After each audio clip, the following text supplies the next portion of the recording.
guys, thank you again for stopping in. And she said, known as Tutor Mom.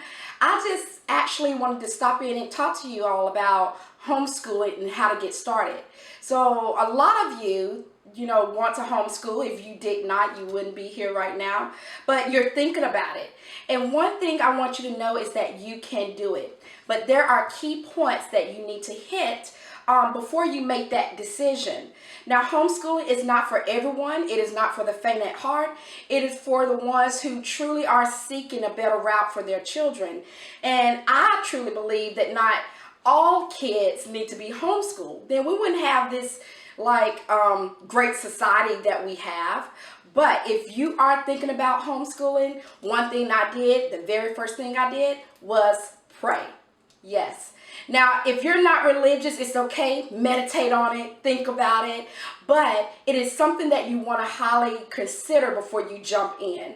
I know that for us, it was something that happened all of a sudden. I was already in the mode of homeschooling my kids before they went into kindergarten and first grade. And they didn't stay there long. But my key point was a teacher telling me, why did you send your kids to school? And that was a turning point for me. So I encourage you to pray and think about why you want to home educate. Now, the second point I want to hit is write out exactly why you want to homeschool.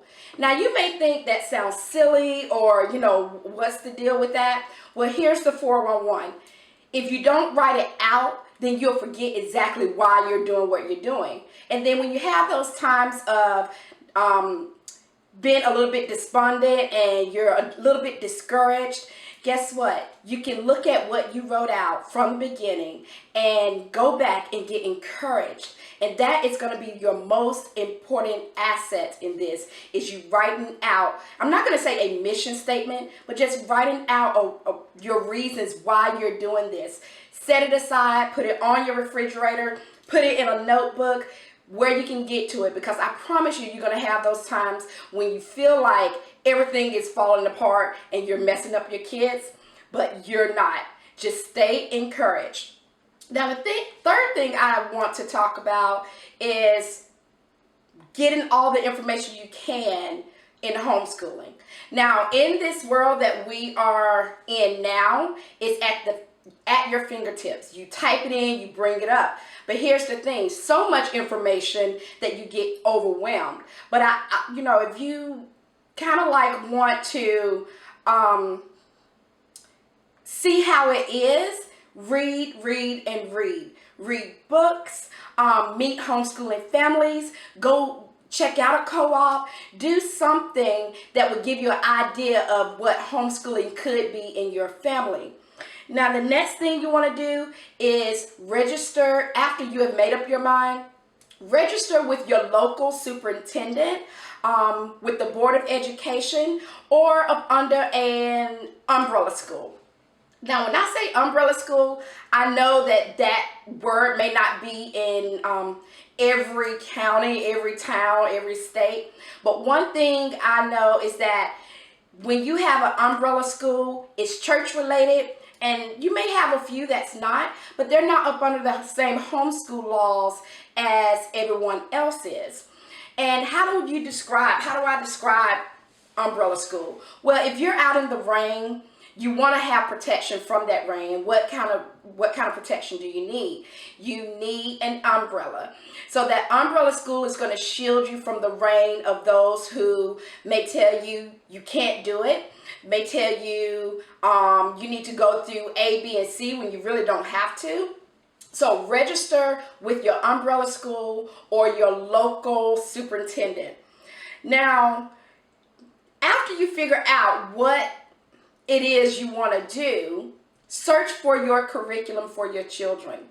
Now, when I say curriculum, I say it loosely, because usually in elementary or something like that, you can piece together certain things and not spend so much money. I know a lot of parents who have done that. They've spent loads of money on pre-K curriculum or even, kindergarten, first grade. And so you don't want to spend so much where you're overwhelmed and you have broken the bank. You do, however, want to make sure your children have what I call that quality education. Remember in the last video I said quantity doesn't mean quality education. Well, that's what you want to do. So if you want to grab a workbook, say if you have ages K through 3, you want to grab a few workbooks to give you a general idea of how to have a homeschool day. Now, when I say homeschool day, I really don't like using the term because homeschooling flows into my daily life. We're just at home. That's all my kids knew when we were at home and we did our learning at home. And even though it wasn't always formal in the sense of we all sit at this table and do things, they knew that they were learning. I knew that they were learning, and we were having fun doing it. So research, and figure out what curriculum and what learning style your kids are so that you can be the best parent to them that you can possibly be. Now, almost the last thing you want to do is join your local homeschool legal defense association. And when I say that, that's just, you can find it at hslda.org. They are an awesome group who actually protect you from any of the outsiders coming in again saying you can't do this or that. They have been known to help people in situations that they would have actually gone to jail for if they hadn't stepped in. So you want to get up under that protection, not to scare you, but if it's your first year and you're feeling kind of iffy and you're not quite sure, use that organization, and then they can tell you step by step how to go about everything else too, and they would tell you exactly probably what I'm telling you. So here, I know that here in the state of Tennessee that we are very blessed to have our form of government here that is really relaxed about homeschooling. In other words, they make it a little bit simpler for us because a lot of them believe that parents have the right to home educate their children.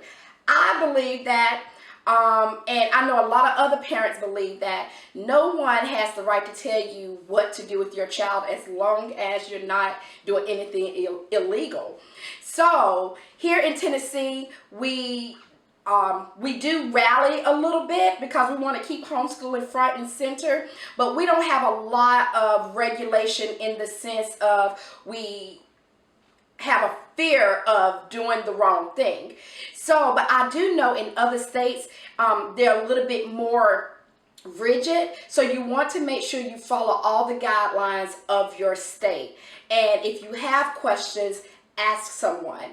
And then the total thing you want to do is to make sure you have fun in what you're doing. Once you make up your mind that this is what you want to do, there's no turning back. And even if it's just what you want to do for the year, for a few months or however, you want to do it with joy. You want to do it with ease. You want to be able to have fun. Remember that this whole world is your classroom. And I can't say it enough that you go to the park, you have a nature walk. If you kind of like, I know here at home we have sort of like a exercise room, but it's just my dining room with, like a treadmill that I never get on. But other than that, my kids get on it, and that was physical education for them.